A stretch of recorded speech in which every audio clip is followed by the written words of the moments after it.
Ah voilà, ça c'est du jeu, hein. Je sais bien que vous, de nos jours, vous ne jurez que par les graphismes en 3D et le jeu en réseau, hein. Mais excusez-moi, hein, de mon temps, on savait s'amuser avec pas grand-chose, deux bouts de ficelle, une pièce de 5 francs, une petite borne d'arcade comme celle-là, et c'était parti pour des mercredis après-midi fabuleux, entre amis, hein. Aujourd'hui, il n'y en a plus que pour les consoles next-gen, mais alors excusez-moi, hein, mais ça là, avec du bois, avec des calcobanies super jolies sur le côté, c'est quand même autre chose que le design de vos pauvres moulins à gaufres là, tout noir, tout moche, excusez-moi. Oui, c'était mieux avant, j'ai pas peur de le dire, c'était mieux avant.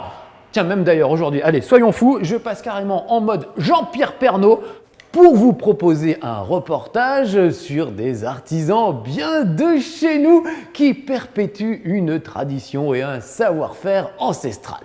Les petits gars de chez Neo Legend, des artisans bornes d'arcadier qui fabrique avec amour depuis 2007 des bornes d'arcade. Une maison sérieuse.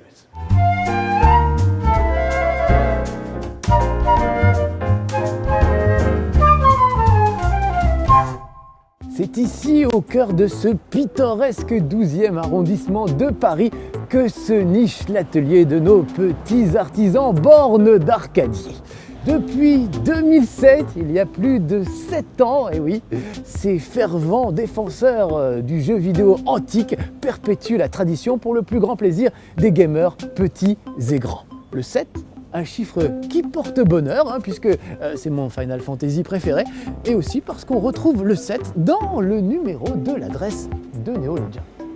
Mais sans plus attendre, je vous propose de me suivre dans cet antre du rétro gaming pour rencontrer nos talentueux bricoleurs.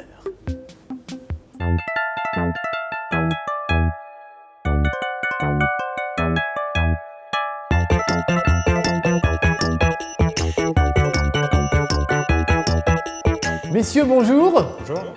Robin, Rémi, il manque Raphaël, le 3e R des fondateurs de Neo Legend, c'est ça? Exactement. Comment ça a commencé tout ça? Il paraît que c'est un rapport avec cette borne d'arcade. Alors en fait, on se connaît tous les trois depuis qu'on a 8-9 ans. Et en fait, vers la vingtaine, on s'est remis un peu au jeu old school, entre guillemets, en se repayant la Neo Geo qu'on n'avait pas pu se payer en étant petit. La console des riches, le Graal, pas les moyens voilà, d'avoir exactement. quand on était petit. De fil en aiguille, on est revenu à s'intéresser aux jeux d'arcade. Et vu qu'on avait très peu de place, on cherchait des machines pour enfants. On savait que ça se faisait au Japon, mais alors impossible à trouver. Et puis un jour sur eBay, on trouve cette petite machine Neo Geo. Mais c'était pas en France. C'était pas en France, c'était aux États-Unis, c'était en Floride. Donc vous l'avez fait venir de Floride jusqu'ici. On l'a fait venir de Floride directement. Et on s'est rendu compte que c'était très compliqué en fait, parce que entre les douanes, le prix que ça coûte, etc. On est revenu de cette journée-là en se disant mais il n'y a pas un endroit où on peut directement acheter une machine d'arcade. Et donc l'idée c'était de pouvoir proposer des machines d'arcade aux particuliers, ce qui n'avait jamais été fait avant finalement. Puisque c'était des machines uniquement pour les exploitants de salles de jeu. D'accord, enfin on pouvait avoir ça chez nous et pas que dans les salles d'arcade. Yes.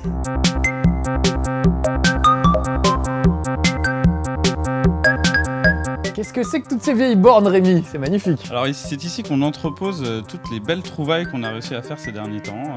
Une machine de bistrot assez ancienne qu'on récupère et qu'on refait pour les passionnés qui souhaitent concrétiser leur rêve de gosse. Et c'est vraiment du vrai de vrai, il y a les cendriers et tout, là, les marques, les traces de doigts. Plus de cendriers que de boutons. Quasiment. Voilà. Il y a même les monnayeurs et tout. Les monnayeurs en francs, c'est vrai que c'est quelque chose qu'on nous demande très souvent. Ouais. Les gens aiment bien remettre des pièces. Ouais, ils aiment le bruit que ça fait.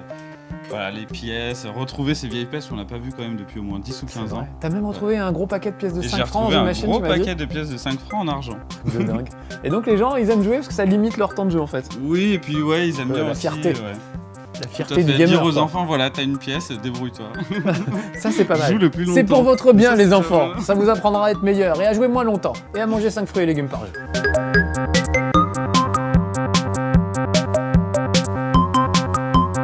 seulement vous retapez les bornes, les vieilles bornes d'arcade dans le sous-sol, comme des petits artisans et tout ça, mais en plus vous créez des bornes toutes neuves, absolument magnifiques, je les trouve superbes, dans lesquelles on peut quand même mettre des vieux jeux, c'est ça qui est top. Tout à fait, c'est des vraies bornes d'arcade, donc on peut mettre aussi bien des jeux d'époque que des jeux récents.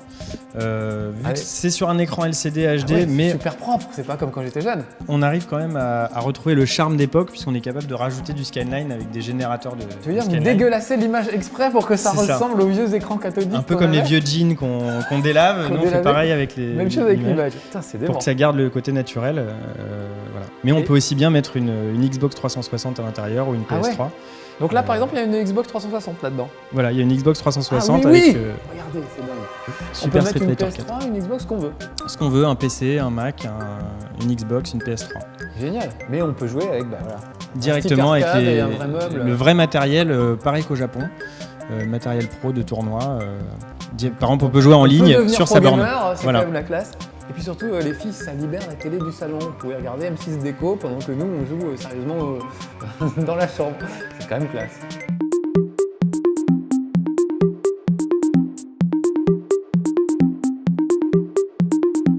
Qu'est-ce que c'est que ce truc de savant fou? On est tombé dans votre laboratoire là, on se demande ce que c'est. Alors ça, c'est ce qu'on appelle un banc de test. Donc c'est un appareil qui permet de tester aussi bien les jeux d'arcade que les composants internes des machines d'arcade. Donc les monnayeurs, les écrans, des choses comme ça.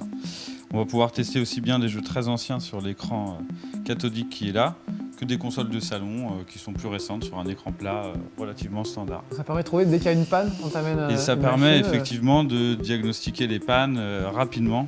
Donc si un client a une carte de jeu et qu'il n'est pas sûr qu'elle fonctionne parce qu'il n'a pas les moyens de l'essayer, il peut nous la ramener et on peut établir un diagnostic rapidement et gratuit. C'est mieux que chez le garagiste, mais c'est dingue. Bah, c'est un peu comme c'est comme un banc de test de garagiste, mais pour les machines de jeu. Ouais, et il y a même de la monnaie, tu testes le monnayeur, tu Et effectivement, on a pas mal de pièces pour faire des calibrations de monnayeur, donc pour dire voilà, une pièce donne tant de crédit, voilà, des choses comme ça. Le truc de fou. Rémi, c'est la caverne d'Alibaba ici, il y a vraiment de tout, il y a des boutons. Effectivement, on a vraiment de tout, toutes les pièces détachées qui sont nécessaires à la réparation ou la restauration d'une machine d'arcade. Donc ça, c'est pour vous, pour pouvoir composer des machines. Alors c'est vrai qu'initialement, c'était vraiment pour nous et on s'est rendu compte qu'il y avait une demande de gens qui souhaitaient le faire eux-mêmes. Et donc on s'est dit qu'on pourrait proposer ce service par internet. D'accord, c'est pas bête. C'est pas bête. Oui, tout à fait. Bah, ça permet à moindre frais de réparer une vieille machine trouvée sur le bon coin. Puis c'est comme Bricorama, vous êtes ouvert le dimanche en plus, puisque c'est sur internet. Tout à fait. Le magasin de bricolage des geeks. C'est un peu Castorama, mais le Castorama des geeks, les amis, c'est ici, c'est dingue.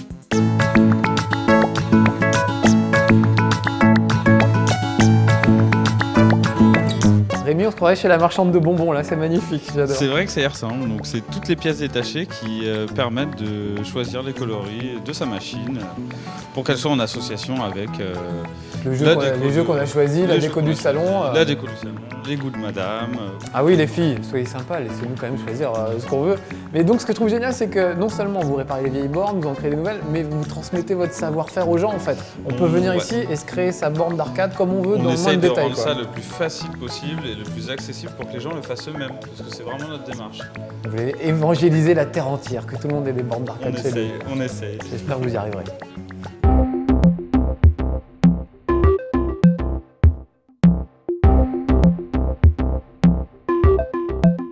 Ah, ça fait plaisir de voir que de nos jours, on trouve encore des petits artisans qui font leur métier avec amour et qui perpétuent les traditions ancestrales du côté de chez nous, les gamers, hein, et pas seulement au fin fond du Jura pour fabriquer des sabots en bois, monsieur Pernod.